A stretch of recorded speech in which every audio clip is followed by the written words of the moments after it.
नमस्कार दोस्तों, इस वीडियो में हम दो स्टॉक्स का डिस्कशन करेंगे, एपटेक और एचईजी। तो हम देखेंगे इनके रिजल्ट्स कैसे रहे और चार्ट के माध्यम से स्टॉक्स का टेक्निकल एनालिसिस करेंगे।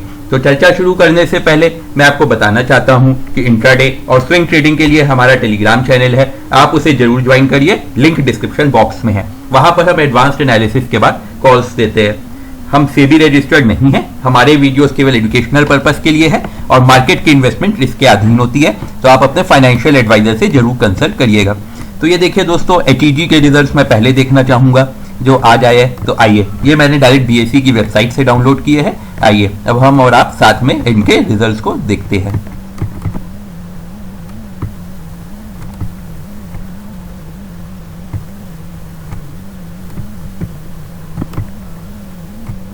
तो यहाँ पे देखिए दोस्तों, अगर मैं स्टैंड अलोन रिजल्ट्स की बात करूं दोस्तों, सारे फिगर्स करोड़ में है। ईयर ऑन ईयर बेसिस पे आप इनकी ग्रोथ देखिए, रेवेन्यू में 279 करोड़ से बढ़ के 435 करोड़ हो गई है। तो बहुत ही अच्छा इन्होंने राइज दिखाया है, 50% से ज्यादा का राइज है। और क्वार्टर ऑन क्वार्टर बेसिस में भी हमें 405 करोड़ से बढ़ के 435 करोड़ हो गई है। तो 7 से 8% की राइज यहाँ पे है। जो दोस्तों एक अच्छी चीज दिख रही है क्वार्टर ऑन क्वार्टर में, वो ये है कि इनका रेवेन्यू बढ़ा है और एक्सपेंसेस कम हुए हैं। 404 करोड़ के कंपैरिजन में 361 करोड़ का ही केवल एक्सपेंसेस हुआ है। तो इसी वजह से आप देखेंगे कि प्रॉफिट में इनकी गजब की जंप हुई है क्वार्टर ऑन क्वार्टर बेसिस में। 0.84 करोड़ से भर के 75 करोड़ की प्रॉफिट इन्होंने पोस्ट की है, जो कि बहुत ही ज्यादा बढ़िया लग रही है। और अगर आप देखेंगे ईयर ऑन ईयर बेसिस में तो भी 11 करोड़ से इनकी प्रॉफिट 70 करोड़ प्लस हो गई है। तो करीब 7 टाइम्स का यहाँ पे इंक्रीज हो गया है। बाद में इन्होंने अपने रेवेन्यू वाइज इन्होंने बताया है कि ग्रेफाइट से कितना आया है, पावर से कितना आया है, अलग अलग जो भी इनके डिविजन है। मेनली एचईजी का जो है वो ग्रेफाइट इनका आप कह सकते हैं सबसे बड़ा बिजनेस एरिया है। तो ये थे दोस्तों इनके स्टैंडअलोन रिजल्ट्स। आइए अब हम एक बार इनके कंसोलिडेटेड रिजल्ट्स भी देख लेते हैं। थोड़ा लोडिंग में टाइम लग रहा है।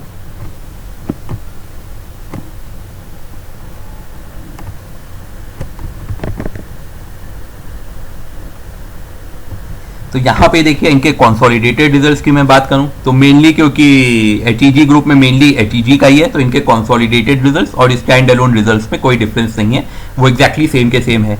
तो दोस्तों एचईजी के रिजल्ट्स तो मुझे बहुत खासा पसंद आ रहे हैं। प्रॉफिट्स और इन्होंने बहुत अच्छी ग्रोथ दिखाई है और जैसा कि एक्सपेक्टेड भी था। आप अगर ईयर ऑन ईयर बेसिस में इस चार्ट को भी देखेंगे तो आप यहाँ पे देखिए शेयर प्राइस 600-700 रुपए से बढ़ के आपकी आज 2000 रुपए से ज्यादा पे चल रही है। तो ये एक्सपेक्टेड था कि ऐसा रिजल्ट्स आएगा।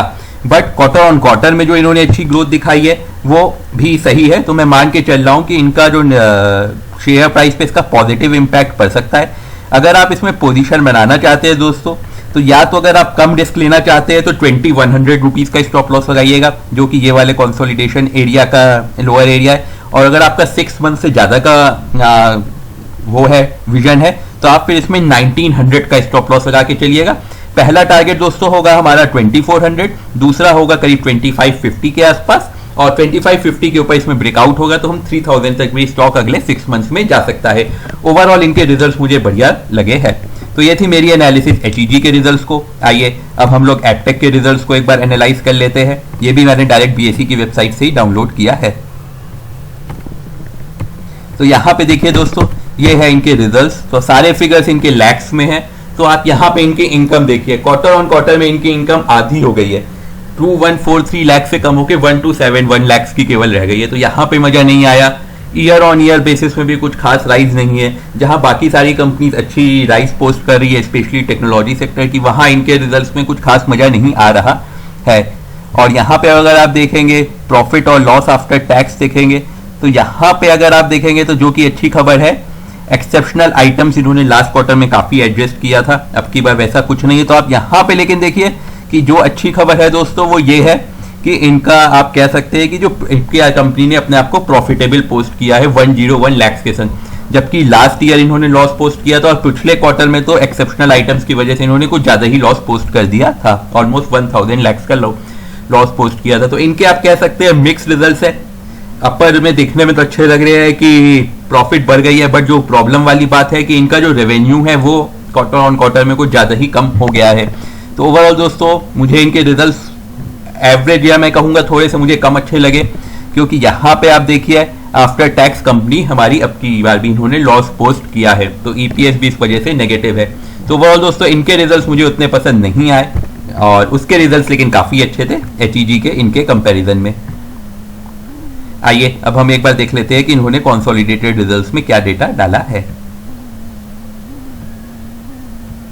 तो यहाँ ऊपर इन्होंने कई सारी सब अपने कंपनीज की लिस्टिंग की है जो है। और अगर मैं कंसोलिडेटेड रिजल्ट्स की बात करूं दोस्तों, तो यहाँ भी इनके सारे फिगर्स लैक्स में हैं। तो यहाँ पे आप देखिए, यहाँ पे भी कंपनी ने लॉस पोस्ट किया है। 209 लाख अब की बार का केवल इनका रेवेन्यू रहा है। तो क्वार्टर ऑन क्वार्टर में तो रेवेन्यू में इनकी काफी ज्यादा हमें गिरावट देखने को मिल रही है, हालांकि ईयर ऑन ईयर हमें मामूली सी बढ़त देखने को मिल रही है। तो अगर आप यहाँ पे देखेंगे तो ये देखिए 87, यहाँ पे देखिए 87 लाख का अब की बार इन्होंने लॉस पोस्ट किया है। पिछले क्वार्टर में 9797 लाख का लॉस पोस्ट किया था कंसोलिडेटेड रिजल्ट्स में, और ईयर ऑन ईयर में भी इनके लॉसेस कम हो रहे हैं। तो आप अगर पॉजिटिव देखना चाहे तो आप ये भी देख सकते हैं कि कंपनी अपने लॉसेस को काफी कम कर रही है। बट मेरे लिए जो ज्यादा चिंता का विषय ये है कि वो रेवेन्यू भी इनका काफी ज्यादा कम हो गया है, स्पेशली क्वार्टर ऑन क्वार्टर। तो इस वजह से इनके रिजल्ट मुझे कम पसंद आ रहे हैं।